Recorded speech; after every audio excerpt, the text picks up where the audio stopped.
Di dunia video game itu kan banyak banget ya unit yang aneh-aneh. Tapi kayaknya sedikit deh yang seikonik dan sejujurnya seabsurd unit yang satu ini.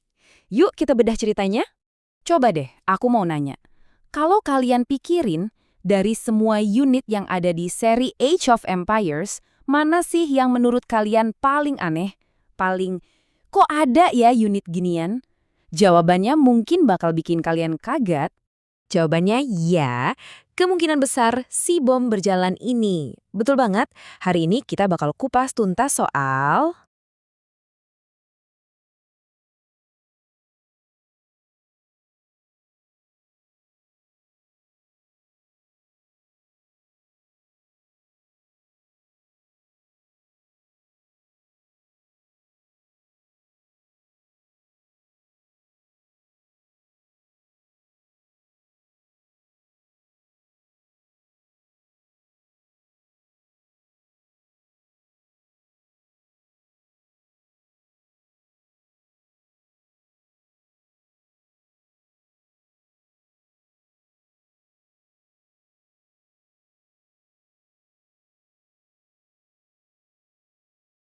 Jawabannya ya, kemungkinan besar si bom berjalan ini. Betul banget. Hari ini kita bakal kupas tuntas soal.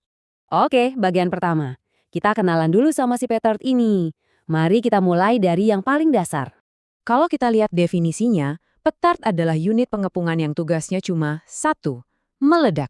Yap, benar banget. Ini adalah unit bunuh diri. Sekali pakai, langsung hilang, dan tujuannya cuma buat satu ledakan besar. Unik kan? Nah, sekarang kita lihat statistiknya. Harganya itu murah banget buat ukuran unit pengepungan. Cuma 65 foot sama 20 gold. Tapi yang paling penting di sini, itu kecepatannya.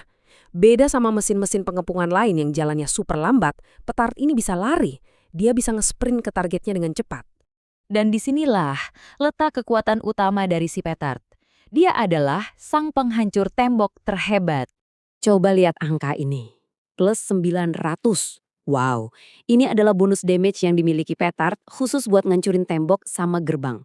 Angkanya tuh gede banget, sampai-sampai nggak ada unit lain di game ini yang bisa nyamain. Angka ini tuh bener-bener, ngerusak aturan main di pertempuran biasa. Terus seberapa kuat sih bonus damage segitu? Nah, tabel ini ngejelasin semuanya. Cuma butuh satu atau mungkin dua petard buat ngehancurin tembok batu yang tebel itu.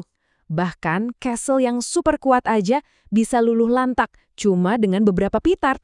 Apalagi kalau kalian udah punya teknologi siege engineers, wah makin dahsyat lagi daya hancurnya. Tapi ya tentu aja dengan kekuatan sebesar itu ada risikonya.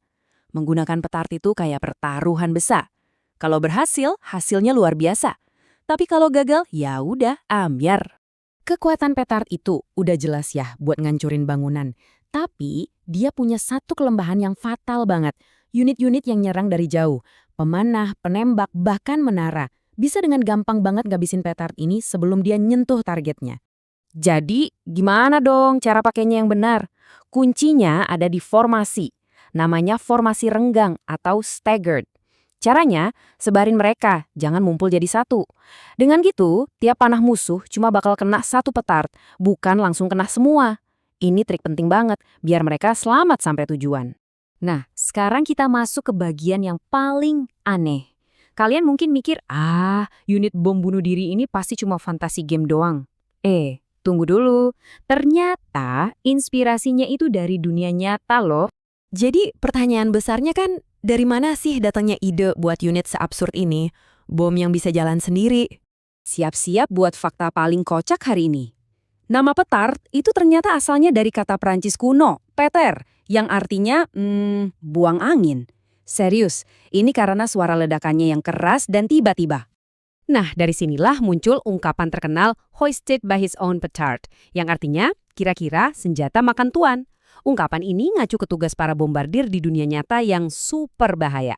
Mereka harus bawa peledak ini ke gerbang musuh, nyalain sumbunya terus lari sekenceng-kencengnya sambil berharap bomnya nggak meledak terlalu cepat. Oke, sekarang kita lihat warisan petard di dalam gamenya sendiri karena perjalanannya itu belum selesai sampai di situ. Petard ini terus berevolusi loh. Pertama kali muncul tahun 2000, terus di tahun 2013 harganya diturunin biar orang lebih sering pakai. Dan yang gila, di tahun 2023, itu kan lebih dari 20 tahun kemudian, unit ini masih dapat update. Ini bukti kalau Petard itu tetap relevan sampai sekarang. Ada beberapa fakta unik lainnya nih. Petard itu punya bonus damage tertinggi di game. Anehnya lagi, kalau dia meledak, itu nggak dihitung sebagai unit yang hilang di statistik akhir game. Dan secara sejarah, unit ini sebenarnya anakronistis. Maksudnya, teknologinya itu muncul jauh setelah zaman abad pertengahan yang jadi latar belakang game ini. Jadi kesimpulannya, apa sih Petard ini? Apa dia alat pengepungan yang tak ternilai yang bisa membalikan keadaan? Atau cuma sebuah meme berjalan yang lucu? Mungkin jawabannya adalah dua-duanya. Dan justru perpaduan itulah yang bikin dia jadi salah satu unit paling memorable dalam sejarah game strategi.